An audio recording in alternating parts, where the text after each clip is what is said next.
اعوذ باللہ من الشیطان الرجیم بسم اللہ الرحمن الرحیم الحمد للہ والصلاۃ علی اہلہا اما بعد فقد قال امام موسیٰ کاظم علیہ الصلاۃ والسلام بسم اللہ الرحمن الرحیم وجعل للقرباء قرابۃ الرسول نصف الخمس فاغناہم بہ عن صدقات الناس۔ ناظرین محترم، السلام علیکم ورحمۃ اللہ وبرکاتہ۔ ناظرین محترم، ہماری گفتگو احکام خمس کے بارے میں چل رہی ہے، اور گزشتہ درس میں ہم نے دفینہ یعنی چھپا ہوا خزانہ اگر کسی انسان کو ملتا ہے تو اس کے کچھ احکام ذکر کیے تھے۔ آج جو ہم کچھ مسائل ذکر کریں گے وہ ہیں حلال مال جو حرام مال سے مل جائے، مکس ہو جائے۔ اب یہ سوال یہ بنتا ہے، اگر حلال مال حرام مال سے مل جائے، مخلوط ہو جائے، اور ان دونوں مالوں کو الگ کرنا ممکن بھی نہ ہو، یعنی حلال مال کو حرام مال سے جدا بھی نہ کر سکیں، نہ ہی حرام مال کو حلال مال سے جدا کر سکیں، اور نہ اس کے مالک کو جان سکیں، اور نہ ان کی مقدار،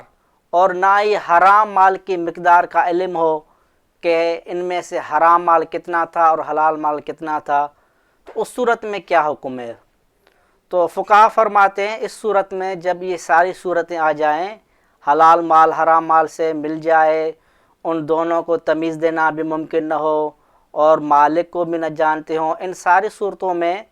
حکم یہ ہے کہ ہم تمام مال کا خمس نکالیں گے۔ جب خمس ادا کریں گے اس تمام مال سے تو وہ تمام مال پاک ہو جائے گا، اور احتیاط واجب کی بنا پر فقہا فرماتے ہیں کہ اگر خود مستحق موجود ہو خمس کو تو اسے فوراً خمس دے دیا جائے۔ یہ ہو گیا مسئلہ نمبر پہلا۔ اب دوسرا مسئلہ، سوال یہ پیدا ہوتا ہے کہ اگر حلال مال حرام مال سے مل جائے اور انسان حرام کی مقدار چاہے وہ خمس سے زیادہ ہو یا کم ہو، اس حرام مال کی مقدار کو جانتا ہو لیکن اس کے مالک کو نہ جانتا ہو، تو اس صورت میں کیا حکم ہے؟ تو فقہا فرماتے ہیں اس صورت میں جب اس حرام مال کی مقدار کو جانتے ہیں لیکن اس کے مالک کو نہیں جانتے، پتہ نہیں چلتا کہ اس کا مالک کون ہے،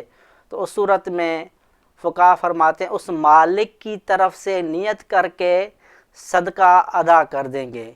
یعنی اس مالک کی طرف سے صدقہ دے دیں گے، لیکن احتیاط واجب یہ ہے کہ اس عمل کرنے میں حاکم شرع سے اجازت لینا لازمی ہے۔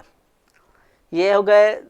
دو مسائل۔ اب تیسرا مسئلہ یہ ہے، اب سوال یہ پیدا ہوتا ہے کہ اگر کوئی شخص حرام سے مخلوط حلال مال کا خمس دے دے، یعنی حلال مال حرام مال سے مل گیا ہے، دونوں اکٹھے ہو گئے ہیں، اب اس حلال مال سے اگر خمس دے دے، یا ایسے مال جس کے مالک کو نہ جانتے ہوں اور مالک کی طرف سے صدقہ دے دیں، اور بعد میں وہ مالک ظاہر ہو جائے، اس مالک کا پتہ لگ جائے کہ اس مال کا جس کا ہم نے اس مالک کی طرف سے صدقہ نکالا تھا وہ مالک آ گیا ہے، ابھی وہ مالک سامنے آ گیا ہے، تو اس صورت میں کیا حکم ہے؟ تو فقہا فرماتے ہیں جب ایسی صورت میں مالک کی طرف سے صدقہ نکالتے ہیں، اگر وہ مالک اجازت دیتا ہے، اگر وہ اسی صدقے پہ راضی رہتا ہے تو وہ صدقہ ہی ہوگا۔ اگر وہ مالک کہتا ہے کہ میں اس صدقے پہ راضی نہیں ہوں، مجھے اپنا واپس مال چاہیے، مجھے اپنا مال واپس دے دیں، تو اس صورت میں فقہا فرماتے ہیں جتنا مال اس کی نیت سے صدقے کے لیے دے دیا گیا ہے اتنا ہی مال اس مالک کو واپس کیا جائے گا۔ اور آخری مسئلہ، چوتھا نمبر جو مسئلہ ہے وہ یہ ہے کہ اگر کوئی شخص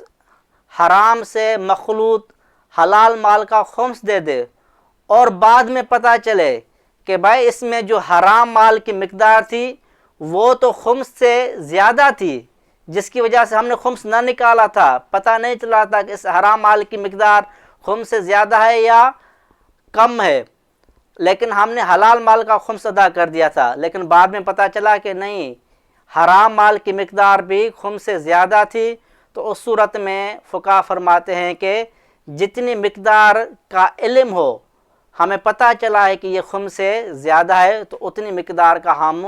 اس مالک کی طرف سے صدقہ کر دیں گے۔ تو آخر میں خداوند متعال سے دعا ہے کہ خداوند متعال آپ اور ہم سب مومنین کو احکام الہی پر عمل کرنے، اسے سمجھنے کے توفیق عنایت فرمائے۔ والسلام علیکم ورحمۃ اللہ وبرکاتہ۔